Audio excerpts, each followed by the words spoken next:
po ang mapa ng aming bakuran.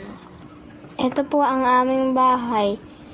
Sa may bandang kaliwa ay mayroong 1, 2, 3, 4, 5, 6, 7, 8, 9, 7, 8, 9, 10, 11, 12. Mayroong 12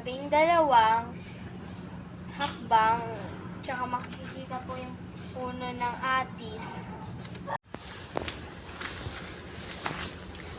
Sa may bandang kaliwa ng puno ng atis ay may 1, 2, 3, 4,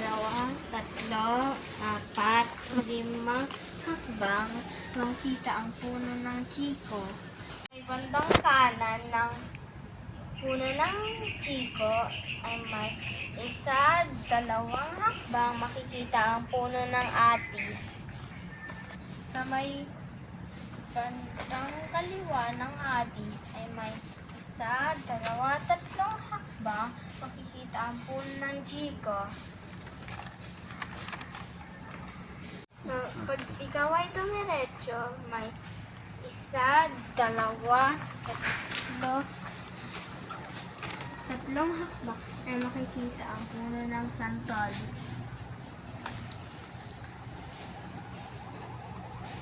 Sa bandang kanan ng puno ng santol, meron 1, 2, 3, 4, 5, 6, 7 hakbang makikita ang puno ng mangga. Ito po ang mapa ng aming bakuran.